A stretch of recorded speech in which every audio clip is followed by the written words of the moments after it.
What happens to brand new cars that never get sold? Every year, thousands of brand new cars are built, shipped, and displayed across dealership lots. Shiny, untouched, factory fresh. But not all of them make it to a home. Some never even meet the driver. They sit, forgotten, unwanted, slowly gathering dust and losing value. This isn't something car companies like to talk about. It's the hidden truth behind one of the world's largest industries. Today, we're opening the doors to a world you were never meant to see. What happens to cars that never get sold? Before we dive in, hit that like button if you've ever driven past a car lot and thought, what happens to all those cars that just sit there for months? Trust us, the truth is stranger than you think. At the end of 2024, more than 3,200 Dodge Chargers sat unsold. They weren't defective. They weren't broken. They just didn't sell. And Dodge isn't alone. Ford had 63% of its dealership inventory made up of the previous model year. Jeep stopped production of certain models like the Grand Cherokee and Wrangler because they had too many sitting around. The Nissan Z had a 233-day supply. The Jaguar F-Pace sat for over 241 days. This isn't just about a few brands, it's an industry-wide imbalance. Manufacturers are building more than they can sell. Demand is shifting. Consumer tastes are changing.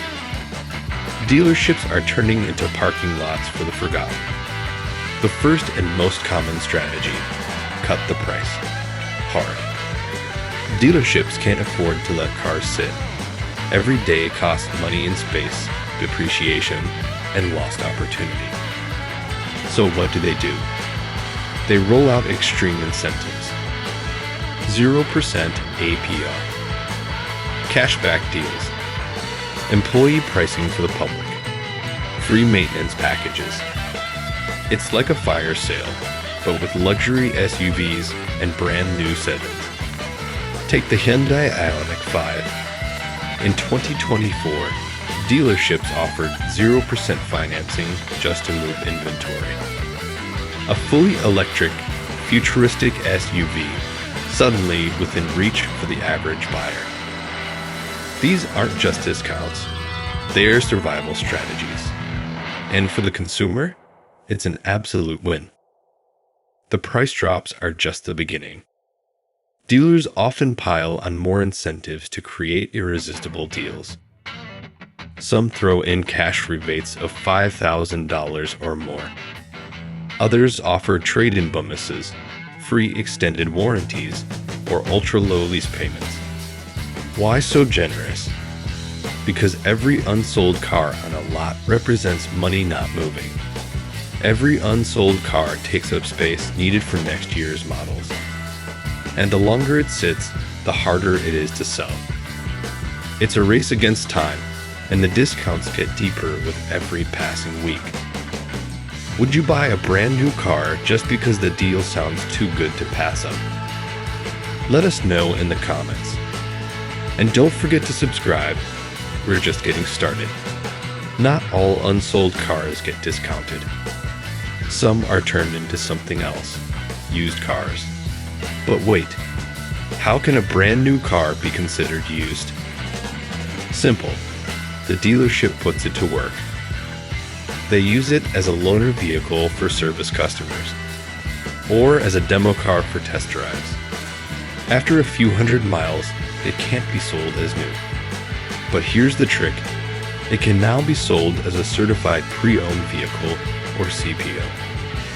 These cars are still in pristine condition. They've barely been driven. They pass factory inspections. And they come with warranties. So for the buyer, it's a win. A nearly new car at a discounted price with added peace of mind.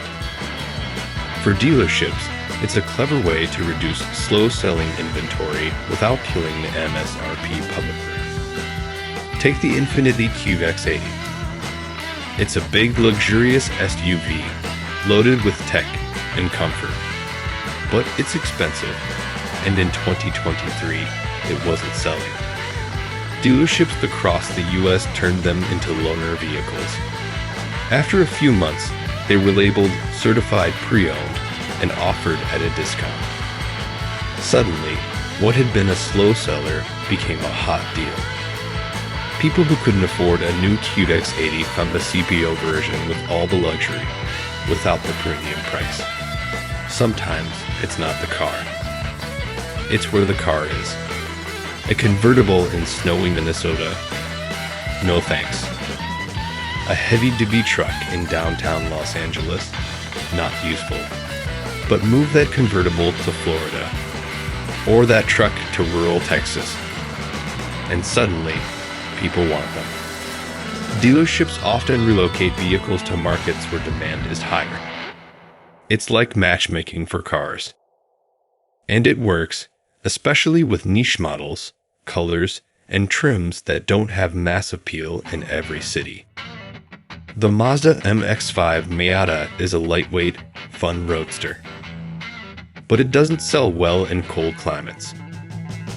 Dealerships in the northern US trade them to sunny states, where the car is more appealing. The Toyota Tundra, a full-size pickup, doesn't fly off the lot in New York City. But in Oklahoma, Texas, or Montana, it's a different story. This strategy keeps cars moving without lowering prices by simply putting them in front of the right audience. When relocation and price drops fail, it's time for auctions. Rental companies, government fleets, and corporate buyers show up with checkbooks ready. These buyers want dozens of cars at once, and they want them cheap. For dealerships, it's not the ideal way to sell. They lose more profit. But they clear out space fast and recover some money. At this point, they just want the cars gone. The Nissan Titan couldn't keep up with Ford's F-150 or Ram's 1500. Sales slowed. Inventory piled up. Dealerships offloaded Titans through fleet auctions, selling them in bulk to companies. The Chrysler 300, a big sedan in an SUV-dominated market, faced the same fate. After sitting unsold, many ended up in rental fleets, quietly disappearing from the showroom to the airport lot. Have you ever driven a rental car and wondered, was this car ever meant to be mine? You might have just driven a forgotten model that dealerships gave up on. Smash that subscribe button. We're uncovering the wild world of unsold cars. What doesn't sell here might just be perfect somewhere else. When demand stalls in the US, many car makers pack up their unsold inventory and ship it overseas. Cars that are considered too big, too outdated, or too fuel-hungry for the American market often find eager buyers abroad. Some of these vehicles don't meet the latest US emission standards or tech expectations. But in other countries, they're still seen as premium rides. It's not about selling them cheap, it's about selling them smart. The Chevrolet Malibu, once a staple family sedan in the US, has fallen out of favor as SUVs dominate. But in South America, sedans like the Malibu are still popular. So Chevy loads up shipments and sends them south. The Ford EcoSport, a compact SUV, failed to catch on in North America. But in India and Brazil, it's a hit. Rather than letting them rot on US lots, Ford moves them where the market still loves them. This isn't just about moving metal, it's about survival. Another creative solution. Give the best deals to the people who work there.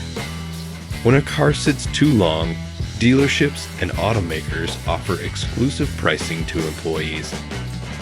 It's quiet, it's fast, and it keeps the brand from lowering public prices. These insider discounts are significant, sometimes thousands off the MSRP, and they serve two purposes. 1. Move old inventory without public markdowns. 2.